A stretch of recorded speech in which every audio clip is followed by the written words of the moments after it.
Hello everyone, and welcome to my Young and the Restless official 24 channel. I hope everyone is having a wonderful day. Before we begin, please hit the subscribe button and give this video a thumbs up. Kane charms Lily while Sally maintains her position. Jack becoming involved in the Newmans' affairs, Mariah calling out Daniel on what's been happening with Tessa, Lily flipping a fresh page and finding an old tale on it, and Billy dealing with personal and professional problems. For all the details, continue reading. Devon urges his sister to start over while Lily deals with Kane and grieves for Damien. Phyllis and Michael declare a ceasefire after being on the outs since the lawyer took Sharon's case, which, incidentally, she was innocent of. Another day, another storyline. Kane tells Amanda about his new plans. Has he ever completed anything on his previous agenda? Next week will be a little chaotic for the Newmans. Victor's ability to multitask appears to be one of his superpowers, since it will enable him to defeat his opponents. What exactly will that look like? He intends to target Abbott Communications first, followed by Jabbo, using Kane's AI software. Does Victor begin carrying out his plan? Chelsea is put in a difficult situation by Adam. Yes, she might be prepared to use her deception to defend Newman Media. But is she prepared for Billy's business to be dismantled by the Newmans? She will likely have to make a difficult choice regarding her loyalties, which is never enjoyable. Next week, Kane has a lot of personal and professional commitments. Highlights include Kane's role as mediator on Wednesday, September 17th, when he requests that Billy reconcile with Jill. Does he genuinely want to help mother and son patch things up?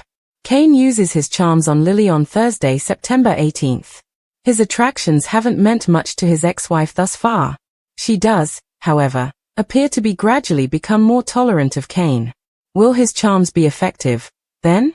Lastly, Kane conducts a meeting of the minds on Friday, September 19th. Do he want these so-called meetings of the minds to handle the grunt work while he adopts a backseat strategy to confront his children and mend his connection with them? What is the agenda for this summit? Phyllis, Billy, Sally, Amanda, Holden, and Michael are some of those names. Or does this conference entail gathering his adversaries in one location? It's time to check in with the women to see how Lauren is doing with her assignment to assist Christine in finding the ideal wedding gown. It seems that Lauren goes over and above to win cricket over. What has she discovered for her former adversary or friend? Billy's week is going to be a little difficult. Initially, Sally refuses to back down from Billy. She has had enough of his infatuation with the Chancellor and his grudge against Victor.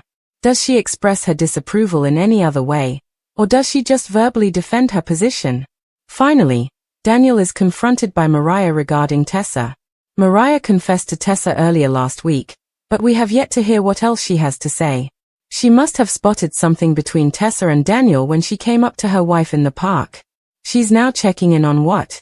The week ahead in Genoa City promises to be nothing short of chaotic as storylines collide, old wounds resurface, and shifting alliances leave everyone wondering who they can trust, beginning with Kane Ashby, who once again proves that his ability to charm his way into and out of situations is both a blessing and a curse, as he makes yet another attempt to win back Lily's affection.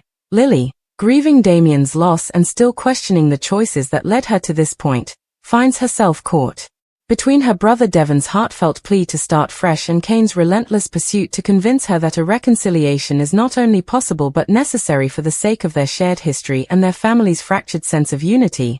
Though whether Lily truly buys into Kane's softer side or merely tolerates him out of exhaustion remains to be seen. Meanwhile, Sally Spectra holds firm in her position despite Billy Abbott's relentless attempts to undermine her influence, refusing to yield ground at Chancellor Winters or in her personal dealings, and reminding Billy in no uncertain terms that her presence in Genoa City is not a fluke but a calculated move she intends to defend at all costs, even if that means locking horns with someone as volatile as Billy, whose personal and professional struggles continue to mount. From his inability to let go of grudges against Victor Newman to his lack of clarity about his future at Abbott Communications. Speaking of Victor, the Newman patriarch proves yet again that he is the master of playing multiple games at once, juggling family loyalty, business warfare, and personal vendettas like a maestro conducting a symphony, and his latest scheme involving Kane's AI software promises to unleash a wave of disruption across Abbott Communications and Jabbo. showing just how ruthless the mustache can be when he decides to go on the offensive. Though Chelsea's role in this brewing battle puts her in a morally complex position since Adam expects her loyalty to Newman Media, even if it means sabotaging Billy's business and destroying one of the few connections she still values. In the midst of this tension, Phyllis Summers and Michael Baldwin surprisingly call a ceasefire after their prolonged feud stemming from Michael's decision to represent Sharon, a case in which Sharon was ultimately proven innocent, reminding viewers that even the fiercest rivals in Genoa City occasionally find common ground when self-interest dictates. Though no one expects the truce to last very long given Phyllis's unpredictable nature. Elsewhere, Mariah Copeland, who has been holding her feelings close to the vest, finally confronts Daniel Romalotti Jr. about what she's noticed between him and Tessa, her wife, a confrontation charged with suspicion and vulnerability. As Mariah cannot shake the feeling that Daniel and Tessa share a connection that goes beyond friendship, and while Mariah had already confessed certain insecurities to Tessa last week, this direct challenge to Daniel adds fuel to a fire that could ignite into something far bigger than she anticipated, especially if Daniel downplays what Mariah is sensing instead of addressing it head-on. Jack Abbott, never one to stay out of Newman business for long, once again inserts himself into the family's affairs, raising the stakes in a brewing war that pits Abbott loyalty against Newman cunning, a rivalry that has defined Genoa City for decades but feels fresher than ever with new players like Kane and Sally stirring the pot. Lily, in her quieter moments, attempts to turn the page on her grief and responsibilities, but every fresh start she tries to make seems to reveal an old story hidden underneath. Whether it's her lingering feelings for Kane, her complicated relationship with her late son, or her conflicted place at Chancellor Winters, and as she contemplates Devon's advice to start over, she cannot escape the realization that beginnings and endings in Genoa City rarely stay clean for long.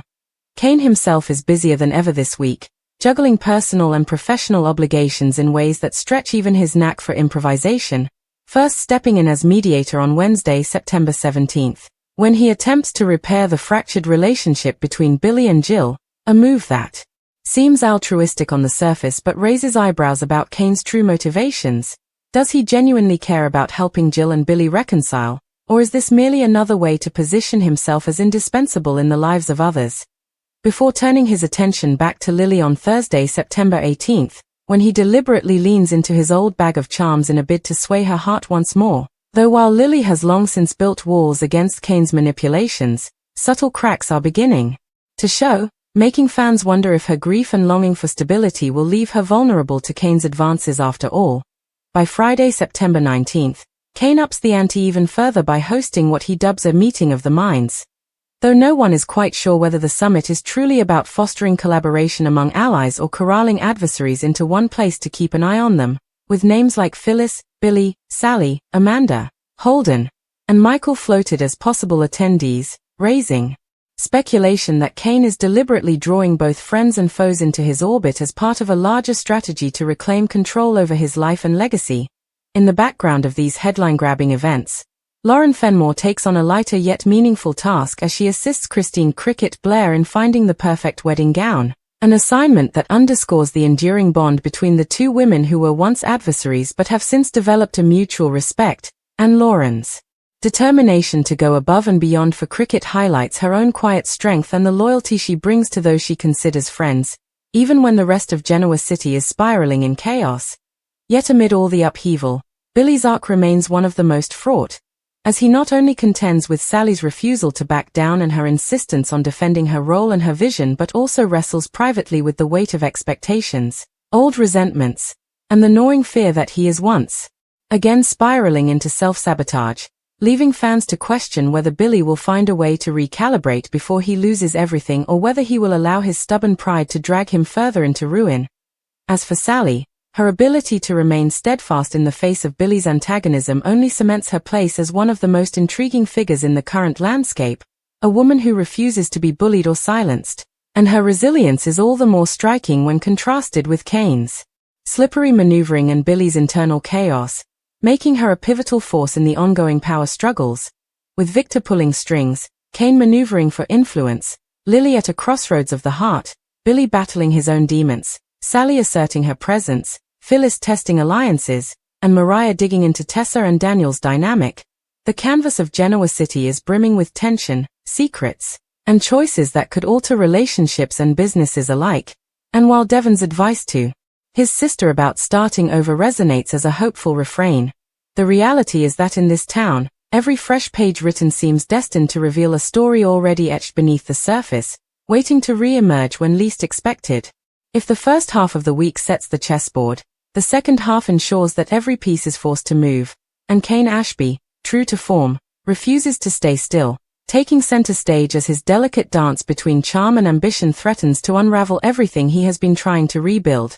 Though his meeting of the minds on Friday, September 19th, is sold as a collaborative effort, the truth is that Kane's motives are far from altruistic, because what he really wants is to reassert his dominance in both his personal and professional circles by corralling adversaries and allies alike into a single space where he controls the tempo.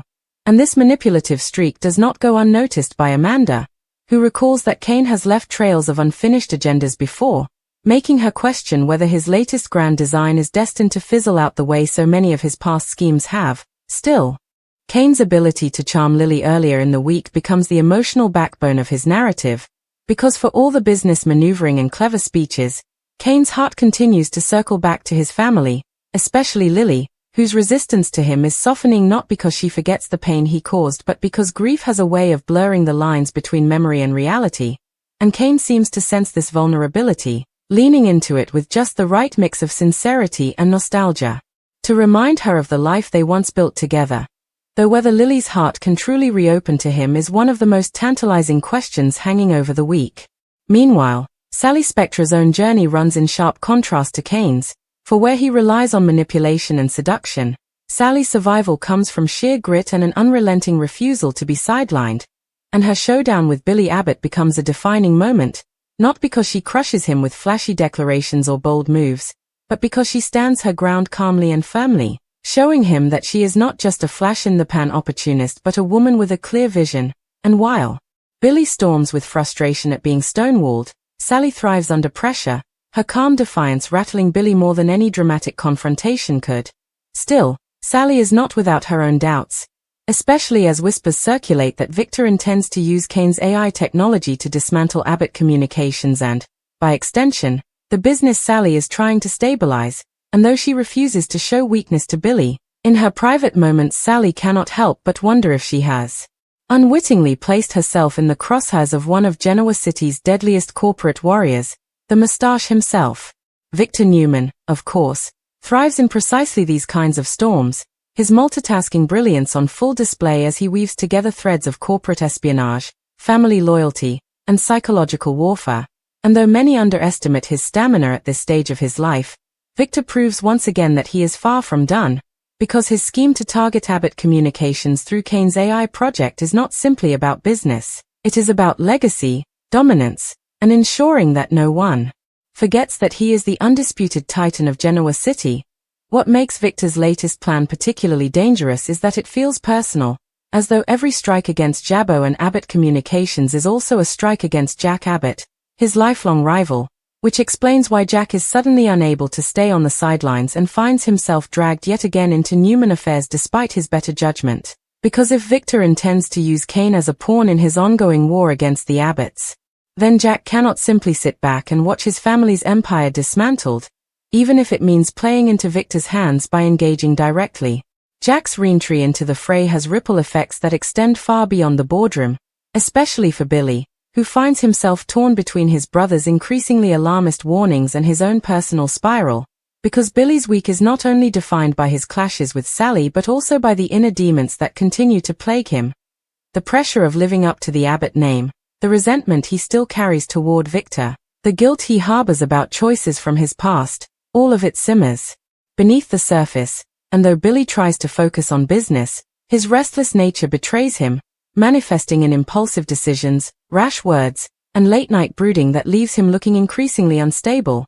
While Sally may hold her own against him, and Jill may eventually find common ground with him if Kane's mediation is successful, the reality is that Billy's worst enemy is himself, and unless he finds a way to reconcile his personal turmoil with his professional ambitions, he risks burning every bridge left to him.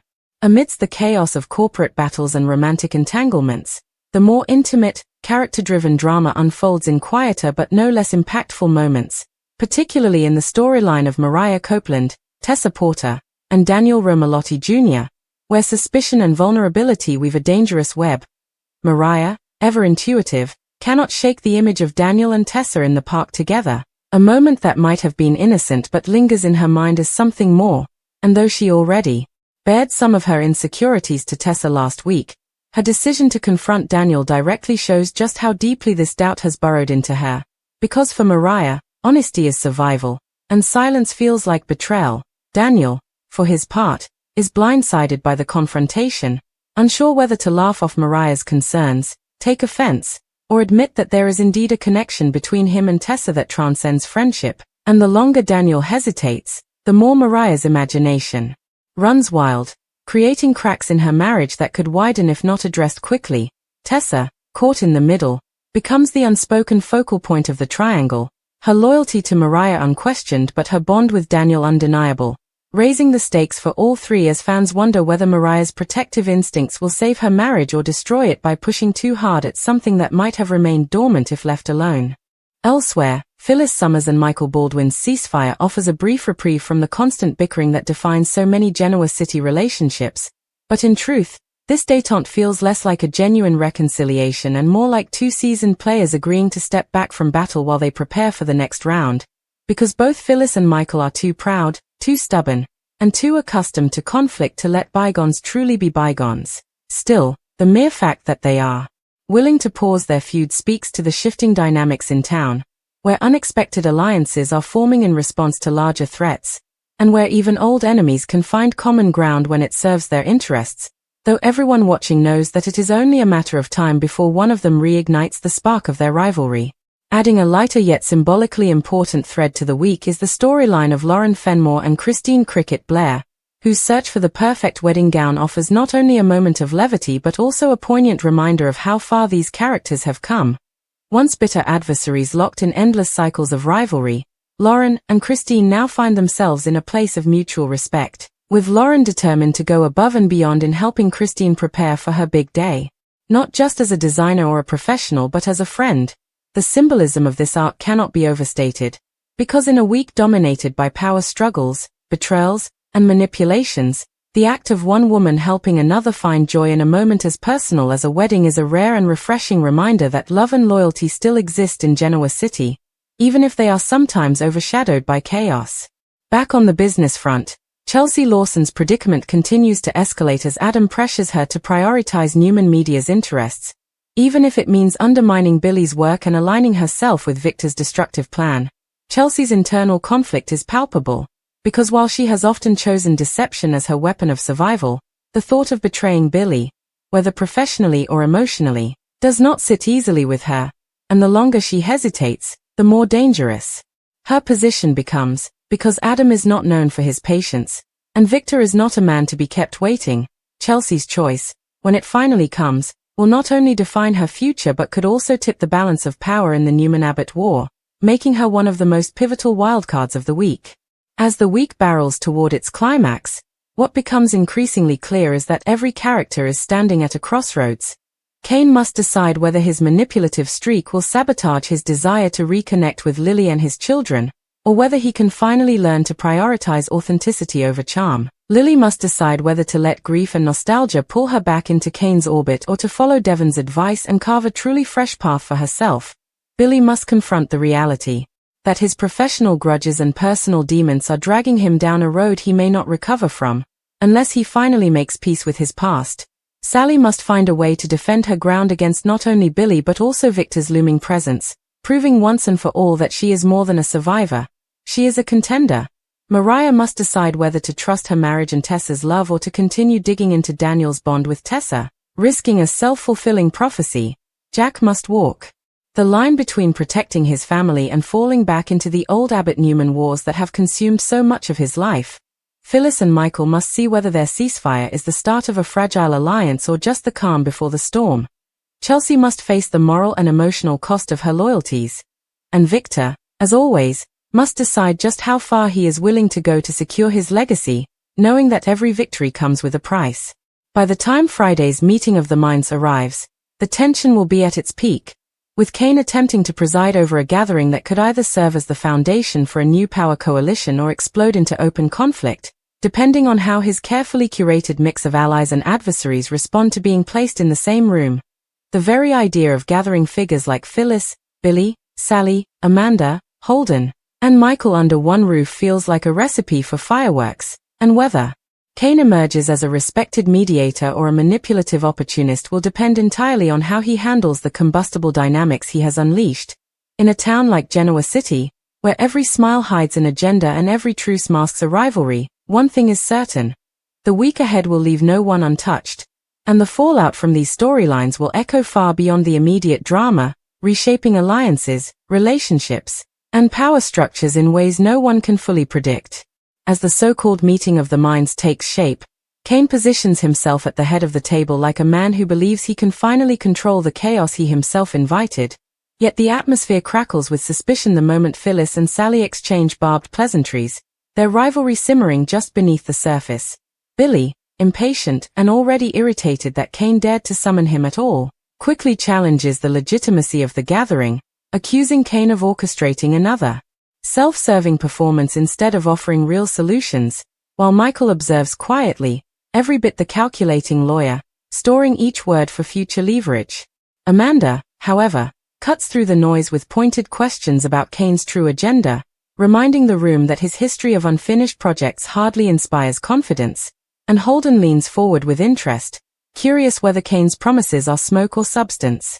What Kane does not anticipate is that Lily, though reluctant to even attend, will speak up at a critical moment, her quiet but firm voice demanding clarity, not for Kane's sake, but for the future of everyone dragged into his schemes.